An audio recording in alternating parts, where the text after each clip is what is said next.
එහෙනම් අපි දැන් බලමු මේ ත්‍රිකෝණමිතික ශ්‍රිත එහෙම නැත්නම් trigonometric functions වල theta කියත් එක්ක මේ sin cos tan කියන functions තුන විචලනය වෙන්නේ කොහොමද කියලා. මම කලිනුත් කිව්වා මේ දැන් ටිකකට කලින් කිව්වා theta කියන කෝණය ඍණානන්තයේ ඉඳන් ධනානන්තයටම ගන්න පුළුවන්. ඒ වගේම මේ සෑම theta කෝණයකටම sin අගයක් cos අගයක් tan අගයක් ගන්න පුළුවන්. එතකොට අපි බලමු මේ sin අගය සහ cos අගය සහ tan අගය මේ theta කෝණයේ sin අගය සහ cos අගය සහ tan අගය කෝණයේ විශාලත්වයත් එක්ක විචලනය වෙන්නේ කොහොමද කියලා. හරි. අපි කලින් දවසේ කලින් පාඩමේ ඔප්පු කිරීමේදී කතා කරා මෙන්න මෙහෙම theta කියලා කෝණයක් අරගෙන sin cos tan අගයන් ගන්න කොහොමද කියලා. මෙතන theta කෝණය සැලකුවොත් theta කෝණයේ sin අගය වෙන්නේ සම්මුඛ පාදයේ වෙදීම කරණය. එතකොට මේ θ කෝණයේ විශාලත්වය අංශක 45 වුණා. θ කෝණයේ විශාලත්වය අංශක 45යි නේ. θ කෝණයේ විශාලත්වය අංශක 45යි කියන්නේ මොකක්ද? අපි දන්නවා අපේ පොඩි කාලේ ගණිත දැනුමෙන් අංශක 45 කියන්නේ මෙයා 90යි නම් මෙයාත් 45යි. එහෙනම් අපි දන්නවා ත්‍රිකෝණවල ප්‍රමේයයන් වලින් එහෙම නැත්නම් ත්‍රිකෝණ වලට දාන්න පුළුවන් තියරම්ස් වලින් අපි දන්නවා මේ කෝණ දෙක සමානයි කියන්නේ ඒ කෝණ දෙකට ඉස්සරහා තියෙන පාද දෙකත් සමානයි. මේ සයිඩ් දෙක සමානයි කියන්නේ මේ සයිඩ් එකේ දිග a නම් මේ සයිඩ් එකේ දිග a කියලා. එහෙනම් අපි දන්නවා පයිතගොරස් තියරම් එකෙන් මේ සයිඩ් එකේ දිග වෙන්නේ මූල දෙකයි a. එතකොට ඔය ආගයන් තුන මේ අනුපාතයට ආදේශ කරොත් අපිට එනවා AB. AB කියන්නේ සිම්පල් a. බෙදීම මූල දෙකයි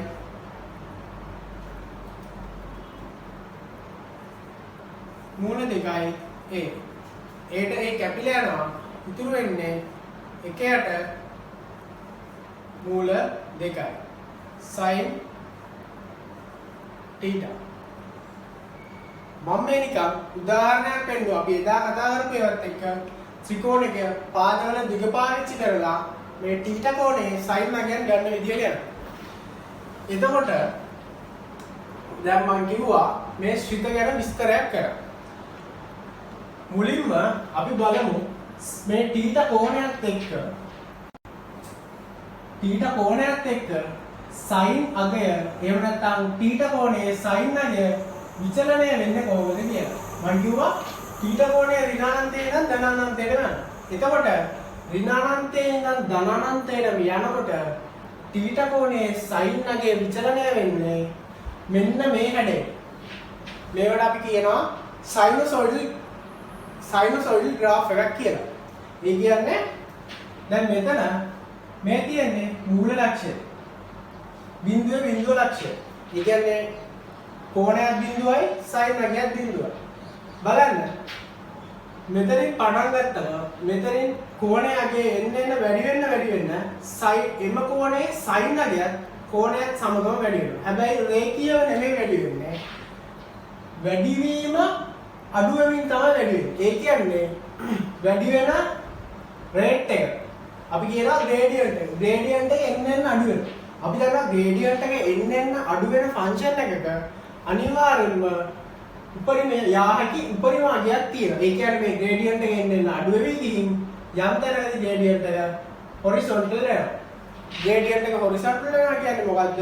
මේ ෆන්ක්ෂන් එක උපරිම අගයකට ගිහින්. මේ ෆන්ක්ෂන් එක එතනින් එහාට අගයක් නැහැ. එතකොට මේ sin අගය මේ θ කියන කෝණයේ sin අගයටත් බිඳුවෙන් පටන් ගන්න කෝණෙත් එක්ක වැඩි වෙවි ගිහින් යම් මොහොතක උපරිම අගයක් එනවා. මේ උපරිම අගය එන්නේ මෙන්න මේ කෝණය විශාලත්වය අංශක 90ක් වුණා. මේ කෝණයේ විශාලත්වය අංශක 90ක් වුණාම මේ sin කියන θ කියන කෝණය sin අගයට යාගේ උපරිම අගය එනවා. උපරිම අගය එකයි. අපි කතා කරා ත්‍රිකෝණයේ අපි කතා කරමු ත්‍රිකෝණයට આવොත් එහෙම මේ θ කියන කෝණය දැන් සමාන වෙන්නේ 90ට. θ කියන කෝණය 90ට සමාන වෙනවා කියන්නේ එතකොට අපේ සම්මුඛ පාදයක් කර්ණයම වෙනවා. හොඳටම පේනවා අපි sin θ ගන්නේ opposite side over hypotenuse. එහෙම නැත්නම් සම්මුඛ පාදයේ බෙදීම කරනවා. එතකොට මේ අපි ගන්න කෝණය අපි සලකන කෝණය මෙන්න මේ 90 කෝණය වෙනවා කියන්නේ. මෙතන ඍජු කෝණය වෙනවා කියන්නේ අපේ sin θ ගන්න අනුපාතයට අනුව sin 90 සමානයි opposite side over hypotenuse. මොකක්ද එතන අපේ opposite side එක. දැන් මේ 90 කෝණයට opposite side එක වෙන්නේ hypotenuse එකම තමයි. එහෙම නැත්නම් සම්මුඛ පාදය වෙන්නේ කර්ණයම තමයි. එතකොට මේ අවස්ථාවේදී අපේ සම්මුඛ පාදයයි කර්ණයයි දෙන්නම එක්කෙනෙක් බවට පත් වෙනවා. එහෙනම් මෙතන උඩයටයි දෙන්නම සමානයි. කැපිලා අපිට උත්තරේ එනවා 1යි කියලා. අන්න ඒකින්ද තමයි මෙතන sin θ කියන කෝණයේ sin අගයට යාවි උපරිම අගය එනවා. මම මුලින්ම කියනකොටම කිව්වා අපි sin θ cos θ tan θ කියන අගයන් තුන අපි හැදින්නුවේ ඍජුකෝණී ත්‍රිකෝණයක් පාවිච්චි කරලා. එහෙනම් ඍජුකෝණී ත්‍රිකෝණයක් නම් ඍජුකෝණී ත්‍රිකෝණයක කෝණයකට තියෙන පුළුවන් උපරිම අගය අංශක 90. එහෙනම් මේ අංශක 90 කියන වෙලාවෙන් තමයි sin θට උපරිම අගය එන්නේ. හරි. අපි බලමු දැන් මම කිව්වා මේ හැඩය. මේක sinusoidal හැඩයක්. අපි මේ හැඩයට කියනවා sinusoidal හැඩයක් කියලා. එතකොට මේ sinusoidal හැඩයට අනුව දැන් අපි ඉන්නේ මෙන්න මෙතන. මෙතන කියන්නේ θ කෝණය 90යි sin θ කියන්නේ 1. ඒ කියන්නේ තවත් විදිහට කිව්වොත් ප්‍රස්ථාරයේ උපරිම අගේ maximum point එකේ අපි දැන් ඉන්නේ. ඊට පස්සේ මොකද වෙන්නේ? මේ 90 කෝණය පැන්න ගමන් 90 කෝණය පැන්න ගමන් වෙන්නේ sin අගය එන්න අඩු වෙනවා. අපි දන්නවා අඩු වෙන වේගය වැඩි වෙනවා. මෙතන කලින් කතා කරා අපි වැඩි වෙන වේගය අඩු වෙනවා. ඒ කියන්නේ මේ gradient එක එහෙම නැත්නම් අනුක්‍රමණය එන්න අඩු වෙනවා. 90 පැන්නට පස්සේ උපරිමයකට ඇවිල්ලා අඩු වෙන වෙලාවේදී gradient එකේ අගය එන්න වැඩි වෙනවා. ඒ කියන්නේ sin කෝණය ඉක්මනට කෝණයේ sin අගය ඉක්මනට බිඳුව කරා එන්න තමයි 90 පැන්නට පස්සේ උත්සාහ කරන්නේ. එහෙනම් ප්‍රතිඵලයක් විදිහට sin කෝණයේ අගය 180 දක්වා එනකොට කෝණයේ අගය අංශක 180 දක්වා එනකොට sin අගය නැවත බිඳුවට ඇවිල්ලා තියෙනවා. ඊට පස්සේ 180ට පස්සේ 100 sin කෝණයේ අගය 180 පැන්න ගමන් sin අගය ඍණ අගයක් බවට පත් වෙනවා. ඊට පස්සේ නැවත තව අංශක 90කට පස්සේ මේකේ අගය අවම අගය එනවා ඍණ 1යි කියලා. කෝණයක sin අගයට යන්න පුළුවන් අවම අගය. කෝණයක sin අගයට යන්න පුළුවන් අවම අගය ඍණ 1යි. ඒක එන්නේ අයික අපිට මුලින්ම හම්බෙන්නේ අංශක 270 දී. එතකොට මේ sinusoidal කියන ප්‍රස්ථාර වල තියෙන විශේෂ ලක්ෂණයක් තමයි sinusoidal කියන ප්‍රස්ථාර sin ප්‍රස්ථාරය.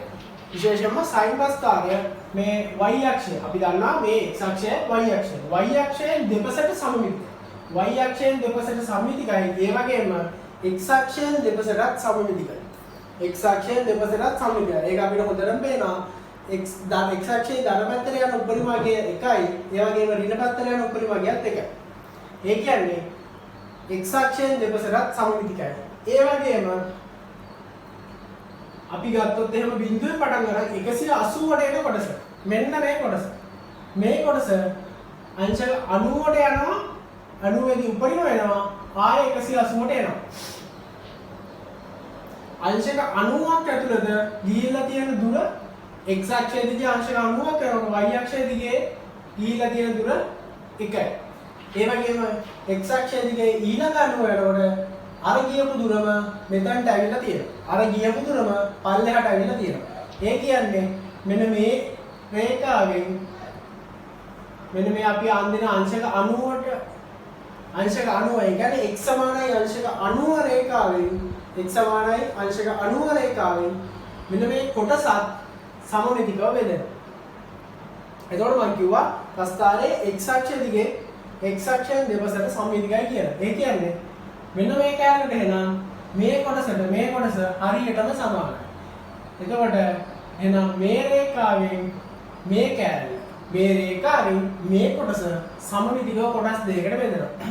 ඒ වගේම මෙන්න මේ බිඳුවේ සිට අංශක 360 දක්වා තියෙන කොටස. බිඳුවේ සිට අංශක 360 දක්වා තියෙන කොටස ආයේ अंशक 360 ඉඳන් अंशक 720 වෙනකන් යනවා. මෙන්න මේ ආකාරයේ දිගටම අනන්තය දක්වා රිපීට් වෙනවා. මේවට අපි කියනවා පීරියොඩික් ෆන්ක්ෂන්ස් කියලා. ඒ කියන්නේ එකම කොටස යම්කිසි කාලයකට පස්සේ නැවත රිපීට් වෙනවා. එකම කොටස යම්කිසි නියත කාලයකට පස්සේ නැත්තම් නියත x දුරකට පස්සේ නැවත රිපීට් වෙනවා. ඒ කියන්නේ මේ කොටස බිඳුවේ ඉඳන් අංශක 360ට යන කොටස ආයේ 360 ඉඳන් 720 වෙනකන් රිපීට් වෙනවා. 720 ඉඳන් තවත් අංශක 360ක් වෙනකන් රිපීට් වෙනවා. ඔය රටාව අනන්තය වෙනකම් යනවා. ඍණ පැත්තෙනුත් ඒ විදිහටම තමයි මම කලින් කිව්වා y අක්ෂයෙන් දෙපසට ප්‍රස්ථානයේ සම්මිතිකයි කියලා. ඒ කියන්නේ මෙයා මේ දෙන්න y අක්ෂයේ දිගම පොතක් කියලා හිතුවොත් y අක්ෂ රේඛාවෙන් නැවුවොත් මේ දෙන්න එකට එක පිටන්න ඕන. එහෙනම් මේ පැත්තට කතා කරපු ලක්ෂණම ඍණාගයන් වලට මේ පැත්තට ගන්න පුළුවන්. ඍණ 90යි කෝණය ඍණ 90යි කෝණය ඍණ 180යි ඍණ 180 වෙනකොට sin 9 බිඳුවයි. කෝණය ඍණ 90 වෙනකොට sin 9 කියන්නේ ඍණ 1යි. එතකොට අපි දැන් කතා කරමු cos ප්‍රස්ථාරය ගැන. θ කියන කෝණයේ cosගේ ප්‍රස්ථාරය. මේ ප්‍රස්ථාරය සයිනසොයිඩල් හැඩයක් තියෙනවා. අපිට බැලුවට මේක පේනවා. මේ දෙන්නගෙම යන්නේ එකම විදියට. වෙනසක් තියෙනවා. මෙන්න මේ cos ප්‍රස්ථාරය පටන් ගන්නෙ බිඳුව කියන ලක්ෂයෙන් නෙමෙයි. sin ප්‍රස්ථාරය පටන් ගත්තේ බිඳුව කියන ලක්ෂය. cos ප්‍රස්ථාරය පටන් ගන්නෙ බිඳුවේ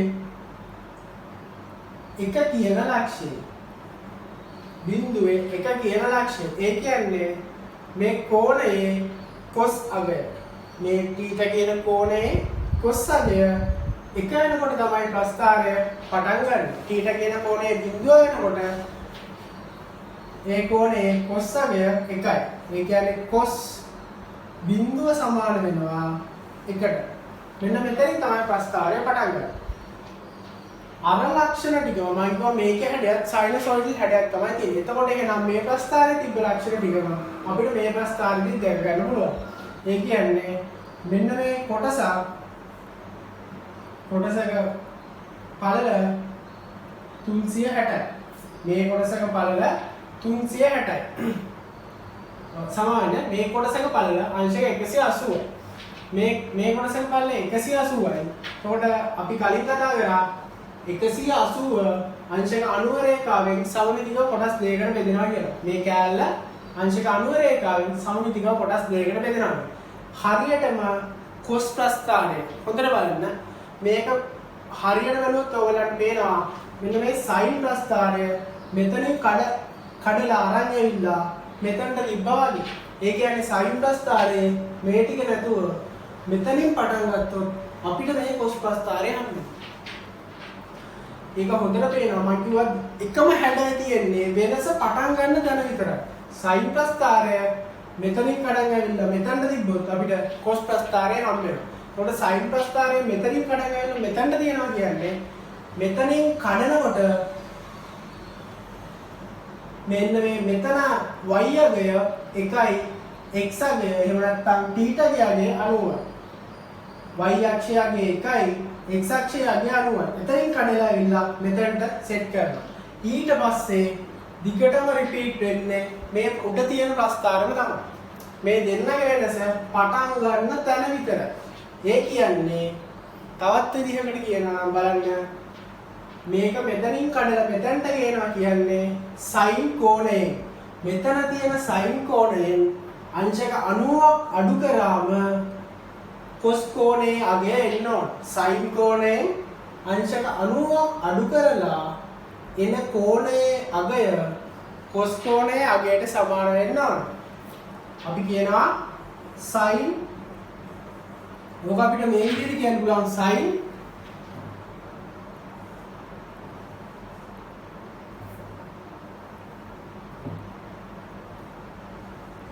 90 ඍණ θ sin මෙන්න 90 ඍණ θ කියන අගය සමාන වෙනවා cos θ.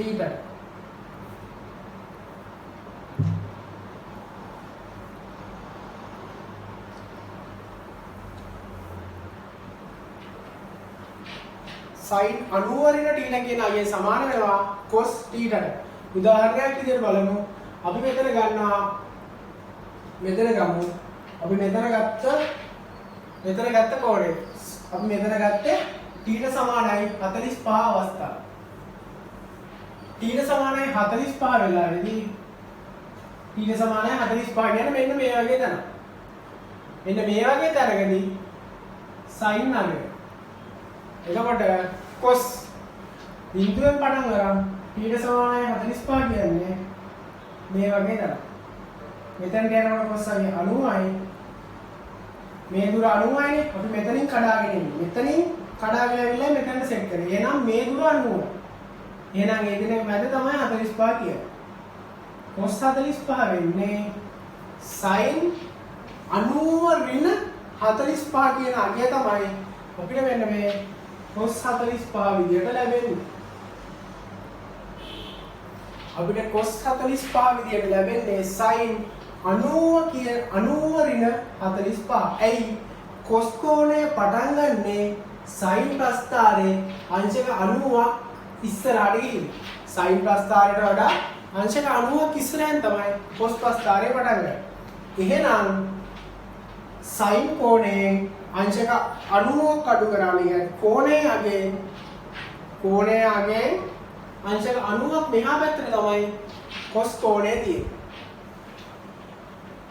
ඒ කියන්නේ මෙන්න මේ ප්‍රස්ථාරය මෙතනින් කඩලා මෙතනට ගෙනල්ලා තියනවා කියන එකේ තේරුම තමයි බලන්න මෙතන අපි මේ ප්‍රස්ථාරය මෙතනින් කඩනවා කියන්නේ මේ අගය වෙනස් වෙන්නේ නැහැ. y අගය එහෙම්මම තියෙනවා. මෙහෙම කඩලා ඒ විදිහටම ගෙනල්ලා මෙතන බිඳුවට සෙට් කරනවා. එතකොට මෙතන cos මේ අවස්ථාවේ sin 90 කියන කෝණයේ අගය 1යි. මෙන්න මෙතනින් තමයි අපි කඩන්නේ. මෙතනින් කඩලා ගිහිල්ලා මෙතන බිඳුව ගාවින් තියෙනවා. එතකොට cos බිඳුව කියන කෝණය සමාන වෙන්නේ 1ට.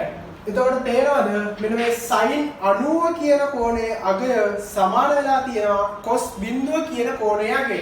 sin 90 කියන කෝණයේ අගය සමාන වෙලා තියෙනවා cos බිඳුව කියන කෝණයේ අගය. එතකොට අපිට හොඳටම පේනවා මෙන්න මේ sin කෝණයේ අගයෙන් 90ක් අඩු කරොත් sin කෝණයේ අගයෙන් 90ක් අඩු කරලා ඒ කෝණය මෙන්න මේ cos කියන ෆන්ක්ෂන් එකට දැම්මොත් sin කෝණයට දාපු කෝණයෙන්ම අංශක 90ක් අඩු කරලා ඒ කෝණය ගිහිල්ලා මෙන්න මේ cos කියන ෆන්ක්ෂන් එකට දැම්මොත් ඒ එන උත්තරයයි sin කෝණයට කලින් දාපු උත්තරයයි දෙකම සමාන වෙන්න ඕන. හරි. ඊළඟට sinusoidal කියන හැඩයේ තියෙන ආවේනික ලක්ෂණය හින්දා නැත්නම් sinusoidal කියන හැඩයේ තියෙන unique properties හින්දා අපිට එනවා මම කිව්වා මේ ෆන්ක්ෂන් එක එහෙම නැත්නම් මේ ප්‍රස්ථාරය periodic function එකක්. periodic function එකක් කියන්නේ අංශක 360න් 360ට එකම හැඩය රිපීට් වෙවි යනවා. එතකොට බලන්න එහෙනම් sin 360 කියන එක සමාන වෙන්නේ බිඳුවට. sin 720 සමාන වෙන්නත් ඕනේ බිඳුවට. මුලින්ම sin බිඳුව සමාන වෙනවා බිඳුවට. මේ විදිහට මේක ටිකටම 360 360 රිපීට් වෙයි යනවා. ඊළඟට බලන්න sin 90 සමාන වෙලා තියෙනවා එකට. ඊට පස්සේ මේකේ තියෙන පීරියොඩික් ප්‍රොපර්ටි එකට අනුව පීරියොඩික් ලක්ෂණයට අනුව sin 90ට 360ක් එකතු කරා. sin 90ට 360ක් එකතු කරාම sin 450 තමයි ආයේ එකට සමාන වෙන්නේ. මුලින්ම 91ට සමාන වෙනවා. ඊළඟට මේක මේ ආකාරයෙන් පල්ලෙහාට ගිහිල්ලා මෙන්න මෙතනදී ආයෙත් එකට සමාන වෙනවා. ඒකට සමාන වෙන වෙලාවේ කෝණය අපිට ගන්න පුළුවන් sin කෝණය කලින් තිබ්බ sin කෝණයට අංශක 360ක් එකතු කරා. මේ විදිහට මේ 450ට තව 360ක් එකතු කරාම ආයෙ අපිට එන කෝණයේ අගය එක බවට පත් වෙනවා.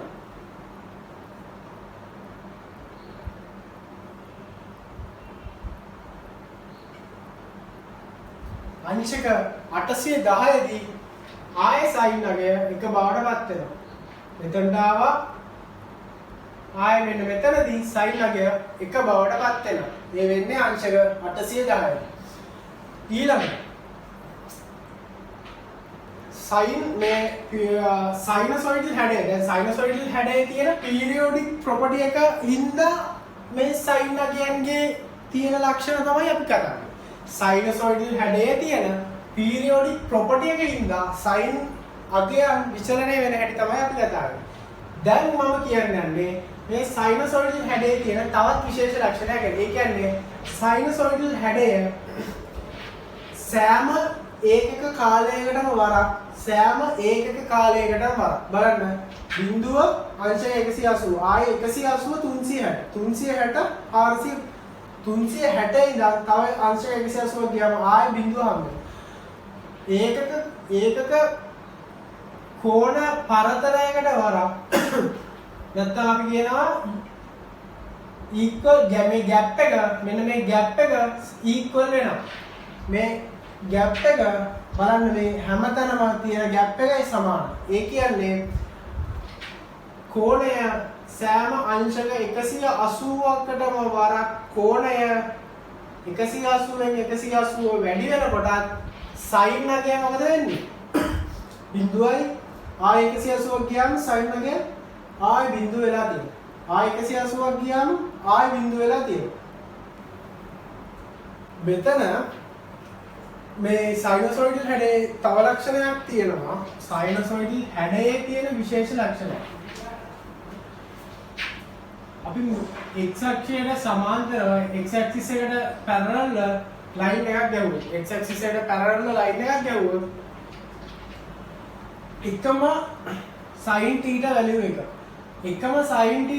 එක දෙන angles දෙකක් අපිට හම්බ වෙනවා. එකම sin theta value එක දෙන angles දෙකක් අපිට හම්බ වෙනවා. x ඒ කියන්නේ theta axis එකට x axis එකට parallel විදියට අපි line එකක් ගැහුවොත් මේ line එක දිගටම දික් කරොත් ওই ලක්ෂණය මේ ප්‍රස්ථාරය පුරාවට තියෙනවා. ඒ කියන්නේ එකම sin value එක දෙන කෝණ අපිට එකටම හොයා ගන්න පුළුවන්. පළවෙනි කොටසට ආවොත් ඒ කියන්නේ ප්‍රස්ථාරයේ පළවෙනි first half එකට ආවොත් first half එකේ ඒ විදිහට එකම හැඩය දෙන කෝණ දෙකක් තියෙනවා. අංශක 180ක් ඇතුලේ එකම value එක දෙන කෝණ දෙකක් අපිට හම්බ වෙනවා. ඒ කියන්නේ බලන්න බිඳුවේ ඉඳන් මෙන්න මේ එන දුරයි 180 මෙතන තියෙන අංශක 180 ඉඳන් මෙන්න මේ යන දුරයි බිඳුවේ ඉඳන් මෙන්න මේ එන දුරයි 180 ඉඳන් මෙන්න මේ යන දුරයි ඔය දෙකම සමාන. ඒ කියන්නේ බිඳුවේ ඉඳන් θ කෝණයක් ආවම sin θ කියන ෆන්ක්ෂන් එකට sin θ කියන වැලියු එකට ලැබෙන අගයම 180 ඉඳන් θ කෝණයක් පස්සට ගියාම අපිට හම්බෙන sin වැලියු එකටම සමාන වෙනවා. 180 ඉඳන් θ කෝණයක් පස්සට ගියාම අපිට හම්බෙන්නේ බිඳුවේ ඉඳන් θ කෝණයක් ඉස්සරහට ආපුවම එන sin වැලියු එකම තමයි. ඒක අපිට මේ විදිහට parallel x axis එකට parallel line එකක් ගැහුවම sinusoidal properties එක පැහැදිලිව බලා ගන්න පුළුවන්. ඒ කියන්නේ ඔය කියන කතාව y axis එකේ ඉඳන් එහෙම නැත්නම් බිඳුවේ ඉඳන් θ කෝණයක් ආවම අපිට එන අගයම 180 ඉඳන් θ කෝණයක් ආපස්සට ගියාම එන අගයට සමාන වෙනවා. ඒ කියන්නේ sin θ. ඒ කියන්නේ θ කියන කෝණයේ sin අගය සමාන වෙනවා 180 ඍණ θ කියන කෝණයේ sin අගයටම 180 ඍණ θ 180 ඍණ θ කියන කෝණයේ sin අගයටම sin θ කියන කෝණයේ sin අගය සමාන වෙනවා. ඔය sinusoidal හැඩයෙන් මේ sin ප්‍රස්ථාර වලට ලැබෙන එක තවත් විශේෂ ලක්ෂණයක්. අපිට මේ 180 ඍණ θ කියලා තියෙන ඕනම දැනක එහෙම නැත්නම් උදාහරණයක් විදිහට ගන්න sin 150 කියලා තියෙනවා. මෙන්න මෙයාගේ අගය හොයන්න ඕනේ. මට මෙයා ලියා ගන්න පුළුවන් sin 180 ඍණ 30 කියලා. 180 ඍණ 30 කියලා. එතකොට අපි දැන් කතා කරමු ලක්ෂණයෙන් sin 180 ඍණ θ. මෙතන උදාහරණ හැටියට θ කියන්නේ 30යි. එතකොට මෙයා කෙලින්ම අපිට ලියන්න පුළුවන් sin 30යි කියලා. මෙන්න මේ sin 30 කියන අගය අපි දැනගෙන ඉන්න ඕන අගයක්. ඒවා මම ඉස්සරහදී කතා කරන්න බලාපොරොත්තු වෙනවා. අපි sin cos tan values වල sin cos tan θ කෝණ වල sin cos tan values වල අපි දැනන් ඉන්න ඕන අගයන් කීපයක් තියෙනවා. ඒවා අපේ සාමාන්‍ය දැනීම් බවට පත් වෙන්න ඕන. ඒ අගයන් ගැන මම ඉස්සරහදී කියලා දෙන්නම්. එතකොට අපි ඒ අගයන් පාවිච්චි කරලා තමයි ගණන් හදන්නේ. ඒ අගයන් පාවිච්චි කරලා ගණන් හදන්න අපිට දෙන වැලියු එකක් ඒ අගය දක්වා ගේන්න අපි මේ sinusoidal හැඩයේ properties පාවිච්චි කරන්න යනවා. අපිට දෙන අගයක් උදාහරණ දැක්කම මෙන්න මේ 150 අපිට දෙන අගයක් අපි දන්න අගයක් දක්වා ගේන්න අපිට මේ properties පාවිච්චි කරන්න යනවා. cos ප්‍රස්ථාරය අපි දන්නවා එකම ප්‍රස්ථාරය අපි කලින් කතා කරා වෙනස වෙන්නේ sin ප්‍රස්ථාරය මෙතනින් ගලලා අරගෙන ඇවිල්ලා මෙතනට හයි කරලා තියෙන්නේ. sin ප්‍රස්ථාරයම මෙතනින් ගලවගෙන ඇවිල්ලා මෙතනට හයි කරලා තියෙන්නේ. එතකොට අපි sin කළ කතා කරමු ලක්ෂණම මෙතනටත් හයි වෙනවා. ඒ කියන්නේ x θ axis එකට parallel line එකක් ගැහුවොත් ඒ line එක මෙන්න මේ sinusoidal graph එක එහෙම නැත්නම් sinusoidal හැඩය තියෙන අපේ cos graph එක මේ intersection point එහෙම නැත්නම් මේ cos graph එකයි මම අදපු line එක intersect වෙන point ගත්තොත් එහෙම sin ප්‍රස්ථාරය වගේම බලන්න මේ half එක සැලකුවොත් මේ part එක සැලකුවොත් මෙතනින් මේ එන කෝණය මෙතනින් මේ ඉස්සරහට එන කෝණයම මෙතනින් අපි අඩු කරන කෝණයටම සමාන වෙනවා. මෙතනින් මේ ඉස්සරහට එන කෝණයම මෙතනින් අපි ආපස්සට යන මෙතනින් ආපස්සට යන කෝණයම තමයි මෙතනින් ඉස්සරහට එන්නේ. එකම අගය දෙන්නේ එකම අගය මේ අපි parallel line එකක් ගහපුවම අපිට එන්නේ එකම අගය ඒ අගය දිගේ පල්ලෙහාට ආපුවම එයාගේ දිගේ x axis එකට ආපුවම අපිට පේනවා මේ half එක ගත්තොත් ඒ half එක පටන් ගන්න තැන ඉඳන් අපි ඉස්සරහට එන කෝණයම තමයි එමාගේ නැවතත් හම්බෙන්න තැනදී අපි 100 මේ පොයින්ට් එකේ ඉඳන් 180ක් ගිහිල්ලා එතන ඉඳන් ආපස්සට එන්නේ. මේ ඉස්සරහට එන කෝණයම තමයි මෙතනින් ආපස්සට එන්නේ. ඒ කියන්නේ අපි sin එක ලිව්වා sin θ සමානයි sin 180 ඍණ θ කියලා. cos වලත් අපිට ඒක ඒ විදිහටම පාවිච්චි කරන්න පුළුවන්. cos θ සමාන වෙනවා cos 180 ඍණ θට.